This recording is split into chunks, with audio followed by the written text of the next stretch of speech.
अगर आप भी लेना चाहते हैं देश दुनिया की तमाम जानकारी तो आज ही सब्सक्राइब करें हमारे चैनल को। साथ ही नीचे दिए बेल आइकन को जरूर दबाएं ताकि हर अपडेट आप तक पहुंच सके। नमस्कार, नाटक पर आप सभी का स्वागत है। पश्चिम बंगाल के मुख्य सचिव अल्पन बंदोपाध्याय को लेकर केंद्र और राज्य के बीच टकराव बढ़ता जा रहा है।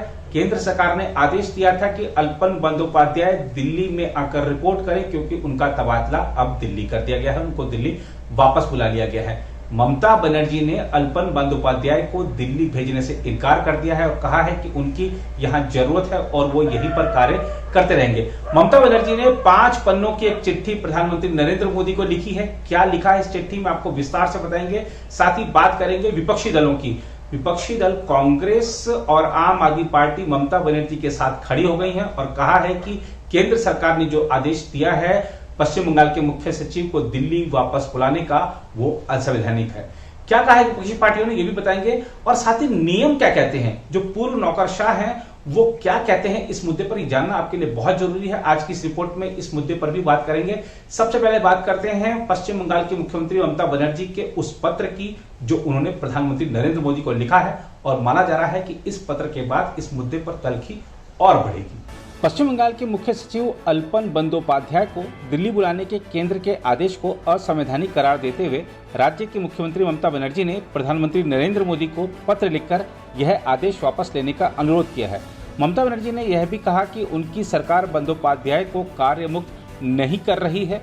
ममता बनर्जी ने प्रधानमंत्री को भेजे 5 पन्नों के पत्र में मुख्य सचिव को 3 माह का सेवा विस्तार दिए जाने के बाद उन्हें वापस बुलाने के केंद्र सरकार के फैसले पर पुनर्विचार करने का अनुरोध किया है। उन्होंने अपने पत्र में कहा है, पश्चिम बंगाल के मुख्य सचिव को दिल्ली बुलाने के एक तरफा आदेश से स्तब्ध और हैरान हूँ। यह एक तरफा आदेश कानून की कसौटी पर खरा नहीं उतरने वाला, ऐतिहासिक रूप से अभूतपूर्व तथा पूरी तरह से असंवैधानिक है।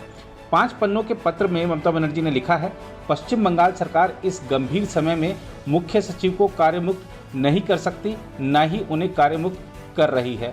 मुख्यमंत्री ने पत्र में यह अनुरोध भी किया कि केंद्र ने राज्य सरकार के साथ विचार विमर्श के बाद मुख्य सचिव का कार्यकाल 1 जून से अगले 3 महीने के लिए बढ़ाने का जो आदेश दिया था उसे ही प्रभावी माना जाए।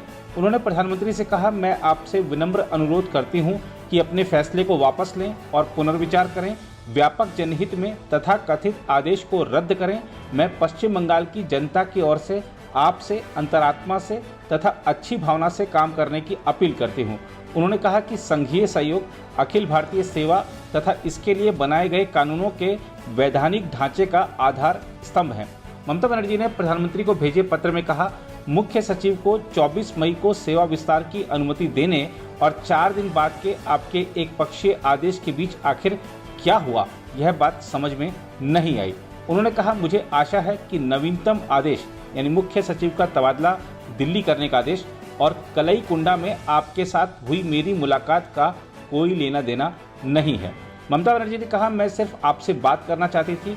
प्रधानमंत्री और मुख्यमंत्री के बीच आमतौर पर जिस तरह से बैठक होती है उसी तरह से, लेकिन आपने अपने दल के एक स्थानीय विधायक को भी इस दौरान बुला लिया, जबकि प्रधानमंत्री मुख्यमंत्री की बैठक में उपस्थित रहने का उनका कोई मतलब नहीं है। ममता बनर्जी ने कहा कि केंद्र का आदेश राज्य के हितों के विरुद्ध है और इसकी वजह से मुख्य सचिव ने हाल ही में निजी तौर पर पीड़ा सही है, लेकिन फिर भी वह अपनी ड्यूटी कर रहे हैं। उल्लेखनीय है कि केंद्र ने एक आकस्मिक फैसले में 28 मई को बंदोपाध्याय की सेवाएं मांगी थी और राज्य सरकार को प्रदेश के शीर्ष नौकरशाह को तत्काल कार्यमुक्त करने को कहा था। 1987 बैच के पश्चिम बंगाल कैडर के IAS अधिकारी बंदोपाध्याय 60 साल की उम्र पूरी होने के बाद सोमवार को सेवानिवृत्त होने वाले थे। बहरहाल उन्हें केंद्र से मंजूरी मिलने के बाद 3 माह का सेवा विस्तार दिया गया। केंद्र ने बंदोपाध्याय को दिल्ली बुलाने का आदेश चक्रवाती तूफान पर प्रधानमंत्री नरेंद्र मोदी के साथ मुख्यमंत्री ममता बनर्जी की बैठक को मुख्यमंत्री द्वारा महज 15 मिनट में निपटाने से उत्पन्न विवाद के कुछ घंटों के बाद दिया। उधर दिल्ली के मुख्यमंत्री अरविंद केजरीवाल ने कहा है कि यह समय राज्य सरकारों से लड़ने का नहीं बल्कि कोरोना वायरस से मिलकर निपटने का है।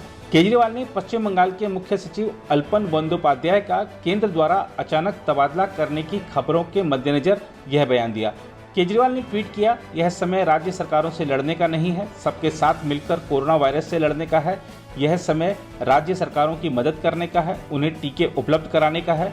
यह सभी राज्य सरकारों के साथ लेकर टीम इंडिया बनकर काम करने का समय है। लड़ाई झगड़े और राजनीति करने के लिए पूरी जिंदगी पड़ी है। इसके अलावा पूर्व केंद्रीय मंत्री वीरप्पा मोइली ने कहा है कि एनडीए के शासन में केंद्र व राज्यों के संबंधों में तल्खी बढ़ी है और देश में सहकारी संघवाद को मजबूत करने के लिए प्रधानमंत्री नरेंद्र मोदी को राष्ट्रीय एकता परिषद यानी एनआईसी की बैठक बुलाने के साथ ही योजना आयोग को फिर से बहाल करना चाहिए। एक साक्षात्कार में कांग्रेस के वरिष्ठ नेता मोइली ने प्रधानमंत्री मोदी पर यह कहते हुए निशाना साधा कि लोकतंत्र में एक व्यक्ति की सोच कभी राष्ट्रीय सोच नहीं हो सकती, बल्कि राष्ट्रीय सोच ही प्रधानमंत्री की सोच होनी चाहिए। प्रधानमंत्री और पश्चिम बंगाल की मुख्यमंत्री ममता बनर्जी के बीच चक्रवात यास के सिलसिले में बुलाई गई एक बैठक को लेकर हुए विवाद के बाद राज्य के मुख्य सचिव को केंद्र सरकार द्वारा दिल्ली वापस बुलाए जाने के फैसले की आलोचना करते हुए उन्होंने कहा कि केंद्र सरकार बड़े भाई की तरह काम न करते हुए राज्यों के साथ सहयोग की भावना के साथ काम करे। उन्होंने कहा सिर्फ गलतफहमी की वजह से मुख्य सचिव को वापस बुला लेना अच्छा नहीं है, यह संघीय व्यवस्था पर हमला है। प्रधानमंत्री को भी मुख्यमंत्री में गलतियां ढूंढने की बजाय उनका सहयोग करना चाहिए।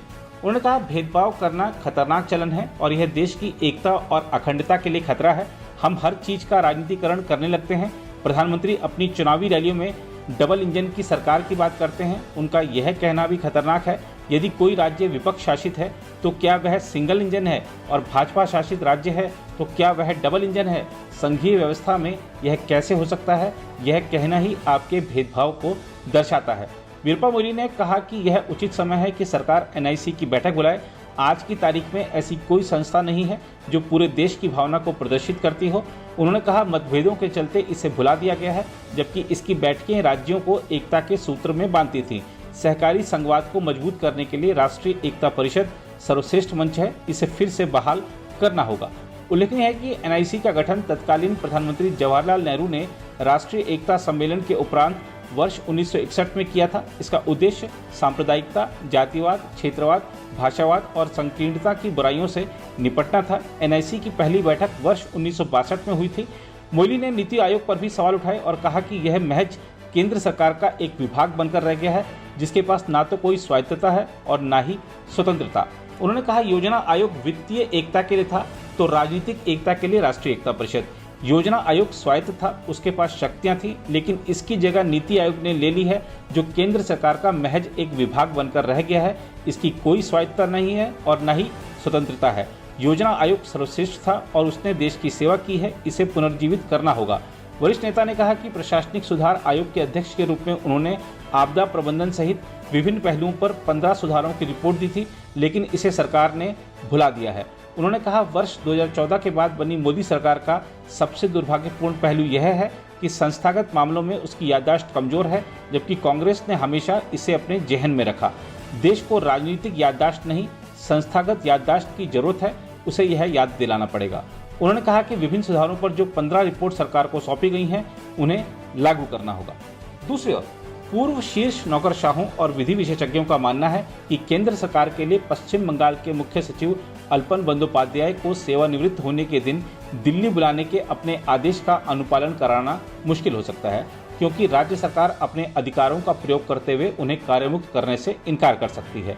दिल्ली में मौजूद आधिकारिक सूत्रों ने बताया कि ऐसी परिस्थिति में मुख्य सचिव खुद को अजीबोगरीब स्थिति में पा सकते हैं, क्योंकि अगर वह राज्य सरकार द्वारा कार्यमुक्त नहीं किए जाने के आधार पर केंद्रीय प्रतिनियुक्ति से इनकार करते हैं तो उनके खिलाफ प्रशासनिक कार्रवाई की जा सकती है।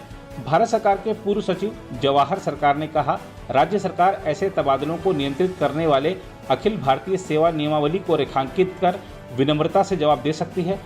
भारतीय प्रशासनिक सेवा काडर नियम 1954 के तहत कोई असहमति होने पर मामले पर निर्णय केंद्र सरकार और राज्य सरकार कर सकते हैं या संबंधित राज्यों की सरकारें केंद्र सरकार के फैसले को प्रभावी कर सकती हैं। उन्होंने कहा कि इस बात पर संशय की स्थिति है कि क्या केंद्र सरकार का आदेश उस स्थिति में भी प्रभावी होगा जब पश्चिम बंगाल सरकार से सहमति नहीं ली गई है। हालांकि केंद्र राज्य संबंधों में हित टकराने पर केंद्र की प्रधानता का ही नियम है। कई सेवानिवृत्त और सेवारत नौकरशाहों ने इस स्थिति को अभूतपूर्व करार दिया है। हालांकि सरकार और कई अन्य वरिष्ठ नौकरशाहों का आकलन है कि बंदोपाध्याय सेवा विस्तार स्वीकार करने के बजाय सेवानिवृत्त होने का विकल्प चुन सकते हैं। वैसे भी सामान्य तौर पर वह 31 मई को सेवानिवृत्त होने वाले थे। वह राज्य सरकार के सलाहकार नियुक्त हो सकते हैं। जवाहर सरकार ने कहा कि पश्चिम बंगाल सरकार केंद्रीय प्रशासनिक अधिकरण या उच्च न्यायालय के जरिए कानूनी रास्ता भी अपना सकती है। हालांकि माना जा रहा है कि केंद्र ने दोनों मंचों पर कैविएट दाखिल किया है। यह वह तरीका है जिसमें सामान्य समझ महत्व रखती है। भारतीय ऑडिट और लेखांकन सेवा में पूर्व सचिव स्तर के एक अधिकारी ने कहा, राजनीति से इतर केंद्र का आदेश कानून की कसौटी पर खरा नहीं उतरेगा, क्योंकि इसमें न तो राज्य सरकार की सहमति ली गई और न ही अधिकारी की केंद्रीय प्रतिनियुक्ति पर इच्छा पूछी गई। पश्चिम बंगाल के एक अन्य पूर्व मुख्य सचिव ने कहा, किसी नियम का कोई प्रावधान जो केंद्रीय निर्देशों को लागू करने की अनुमति देता है, उस नियम का मूल भाग प्रभावी होने पर लागू होता है, जो कि आदेश जारी करने से पहले पूर्व सहमति है। इन प्रक्रियाओं को स्पष्ट रूप से परिभाषित किया गया है। इन नियमों से इतर कोई भी कार्य करने से पहले उसका स्पष्टीकरण दिया जाना चाहिए। वरिष्ठ अधिवक्ता अरुणाभ घोष ने फैसले के औचित्य पर सवाल उठाते हुए कहा कि अगर मुख्यमंत्री तत्काल अधिकारी को कार्यमुक्त नहीं करने का फैसला करती हैं तो कानूनी जटिलताएं पैदा हो जाएंगी। घोष ने कहा कि मुख्य सचिव सीधे मुख्यमंत्री के नियंत्रण में है।